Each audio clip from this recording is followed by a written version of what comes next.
Hello' everyone, কি খবৰ সকলোৰে? নিশ্চয় সকলো ভালে আছে। আমাৰো বৰ্তমান ভালেই। আজি মই আপোনালোকৰ মাজলৈ এটা চিলাই ভিডিঅ' লৈ আহিছোঁ। এযোৰ কাপোৰ কৰিছিলোঁ বগা ৰঙৰ, আৰু তাত মই ক্ৰছ চিলাই কৰিছোঁ, পুৰণ চিলাই বুলিও কয়। আজি আপোনালোকক দেখুৱাওঁ মইনো কাপোৰযোৰ কেনেকৈ কৰিলোঁ। আপোনালোকে ভিডিঅ'টো চাব শেষলৈকে, আৰু যদি ভাল লাগে তেতিয়াহ'লে কমেণ্ট কৰি জনাব কেনেকুৱা পালে। তেনেহ'লে চাওঁচোন আহক মইনো কাপোৰযোৰ কেনেকৈ কৰিলোঁ। কাপোৰযোৰ হৈছে এইযোৰ। মই চাদৰখন কুৰ্তা চাদৰ ব্যৱহাৰ কৰিছোঁ, আৰু মেখেলাখন এখন পুৰণা পাটৰ মেখেলা হয়। আৰু মই এংকৰ গুলি ব্যৱহাৰ কৰিছোঁ। চাদৰখনত মই ৰঙা ৰঙৰ এংকৰ গুলি, আৰু ছাইডত মই এনেকৈ চাদৰখনৰ চাৰিওফালে গছৰ আকৃতি চাৰিপাহ দিবলৈ চেষ্টা কৰিছোঁ, দুটা কলিৰ সৈতে। আৰু ফুলপাহত মই এটা এটা পাথৰ লগাই দিছোঁ। পাথৰটোৱে দেখিবলৈ বহুত উজ্জ্বল কৰি দিছে কাপোৰযোৰ। আৰু এইফালেও দিছোঁ, এনেকৈ গছৰ আকৃতি দিবলৈ চেষ্টা কৰিছোঁ। ছাইডত চাদৰখনৰ এনেকৈ এপাহি এপাহি দি দিছোঁ। আৰু মেখেলাখনতো মই এনেকৈ গছৰ আকৃতি দিছোঁ, চাৰিপাহ চাৰিপাহ 8পাহকৈ, প্ৰতিটো কোচতে এপাহ এপাহকৈ। আৰু ওপৰত মই চাদৰখনত দিয়াৰ দৰে এনেকৈ এপাহ ফুল দি দিছোঁ, আৰু মাজতে এটা পাথৰ লগাই দিছোঁ। চাওকচোন কিমান ধুনীয়া লাগিছে আৰু উজ্জ্বল লাগিছে। পিন্ধিলে কাপোৰযোৰ বহুত ধুনীয়া লাগে, আৰু কম সময়তে আমি এযোৰ সুন্দৰ মেখেলা চাদৰ তৈয়াৰ কৰি ল'ব পাৰোঁ। ইয়াত মই ৰঙা ৰঙৰ দহি গুঠি দিম, তেতিয়া কাপোৰযোৰ আৰু বেছি উজ্জ্বল লাগিব। তেনেহ'লে চাওঁচোন আহক কাপোৰযোৰ মই কেনেকৈ কৰিলোঁ, আৰু ইয়াত মই কি গুলি ব্যৱহাৰ কৰিছোঁ আজি আপোনালোকক সকলো দেখুৱাম। এইখন হৈছে এখন উকা চাদৰ, আৰু এখন কুৰ্তা চাদৰ হয়। এইখন বজাৰত 180 200 মানত পাই যাব। আৰু মই ইয়াৰ এংকৰ গুলি লৈছোঁ ৰেড কালাৰ। মই ফুলপাহ যিহেতু ৰেড কালাৰ কৰিম, সেইটো কাৰণে মই ৰেড কালাৰ এংকৰ গুলি লৈছোঁ।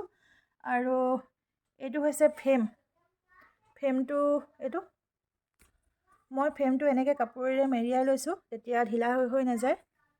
এইটো এনেকৈ মেৰিয়াই লৈছোঁ। আৰু এইপাহ হৈছে ফুলপাহ, এপাহ সৰু সাধাৰণ ফুল। মই এইপাহ ফুলকে কৰিম, আৰু আপোনালোকক দেখুৱাম। আপোনালোকে চাই পিনি জনাব কেনে পালে। ভিডিঅ'টো শেষলৈকে চাব, আৰু এতিয়া দেখুৱাম মইনো কেনেকৈ কৰিছোঁ। এতিয়া মই এই ফুলপাহ ধুনীয়াকৈ আঁকি ল'ম। আপোনালোকক দেখাই আছোঁ কেনেকৈনো আঁকো। ফুলপাহ এনেকৈ কাপোৰৰ তলত পাৰি দিলোঁ, আৰু এনেকৈ আঁকিম মই। আপোনালোকে এনেকৈ ফুলপাহ নোলোৱাকৈ যিবিলাক এক্সপাৰ্ট হয় তেওঁলোকে ডাইৰেক্টো আঁকিব পাৰে, এনেকৈ ফুলপাহ আঁকি নোলোৱাকৈ। কিছুমানে দেখিলে আঁকিব পাৰে নহয়। এতিয়া আঁকি ল'ম ধুনীয়াকৈ। ফুলপাহ মই ধুনীয়াকৈ আঁকি ল'লোঁ। আপোনালোকে কাৰ্বন পেপাৰো ব্যৱহাৰ কৰিব পাৰে। মই কাৰ্বন পেপাৰ ব্যৱহাৰ কৰা নাই, এনেকৈয়ে কুৰ্তা চাদৰ যিহেতু, আৰু ফুলপাহ জিলিকিয়ে থাকে এনেকৈয়ে আঁকি লৈছোঁ। এতিয়া ইয়াতে ফ্ৰেমটো লগাই ল'ম। চাদৰখনত ধুনীয়াকৈ ফ্ৰেমটো লগাই ল'লোঁ, আৰু এয়া বেজিটো ৰঙা ৰঙৰ এংকৰ গুলি লগাই লৈছোঁ। আৰু এতিয়া কৰি দেখুৱাম কেনেকৈনো ক্ৰছ চিলাই কৰিলোঁ কাপোৰযোৰত। প্ৰথমে মই এই আগটোত এনেকৈ খুচি দিম।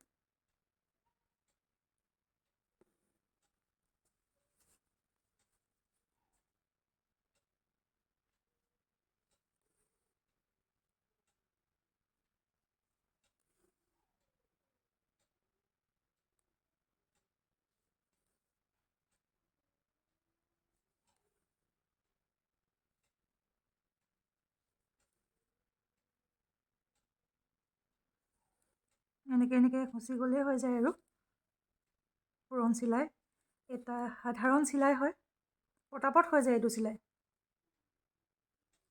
দুদিনতে এযোৰ কৰি শেষ কৰি দিব পাৰিব।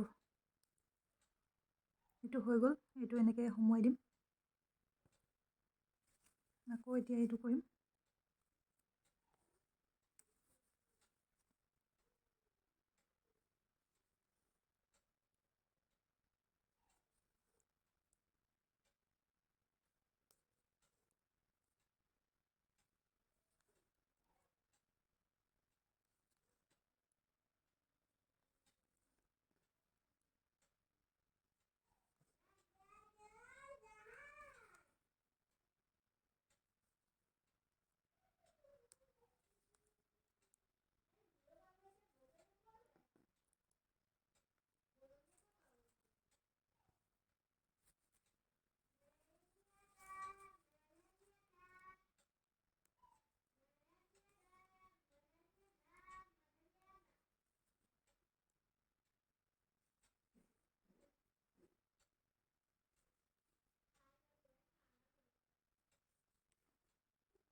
অলপ অলপ আঁতৰে আঁতৰে খুচি গ'লেই হয়।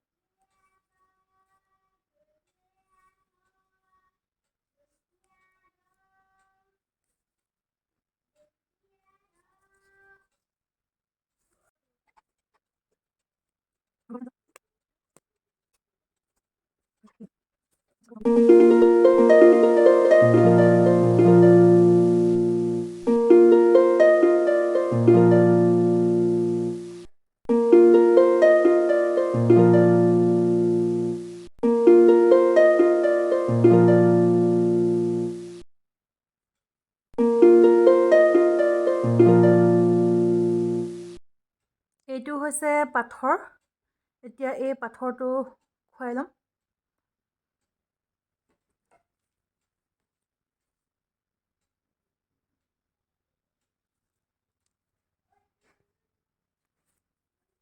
এইটো মাজতে এনেকৈ দি দিম।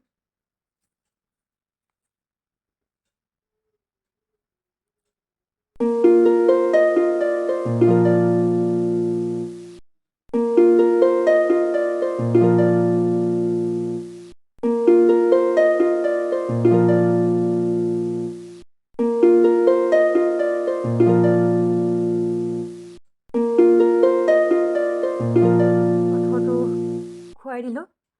এতিয়া ফুলপাহ সম্পূৰ্ণ হৈছে আৰু এতিয়া পাথৰটো ধুনীয়াকৈ টাইটকৈ এতিয়া গাঁঠিটো দি ল'ব লাগিব। গাঁঠিটো যদি ভাল নহয় তেতিয়া খোল খাই পৰিব পাথৰটো। গাঁঠিটো টান হ'ব লাগিব। সেইটো কাৰণে এনেকৈ কেইবাটাও গাঁঠি দি দিছোঁ।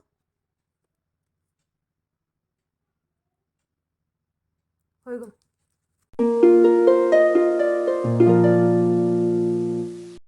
আজিৰ চিলাই ভিডিঅ'টো ইমানেই আছিল। কাপোৰযোৰ বাৰু আপোনালোকৰ কেনেকুৱা লাগিল? তেনেই সাধাৰণ এটা চিলাই, পুৰণ চিলাই বুলিও কোৱা হয়, কৰ্চ চিলাই বুলিও কয়। যদি ভাল লাগিলে তেতিয়াহ'লে এটা লাইক কৰি দিব আৰু কমেণ্টো কৰিব। আৰু মোৰ চেনেলটো আজি আপোনালোক যিসকলে প্ৰথমবাৰৰ কাৰণে চাইছে তেওঁলোকে ছাবস্ক্ৰাইব কৰিব। আজিলৈ আহোঁ, পুনৰ লগ পাম আন এটি ভিডিঅ'ৰ সৈতে। আৰু ভিডিঅ'টো শেষলৈকে চোৱাৰ বাবে বহুত বহুত ধন্যবাদ। Bye bye.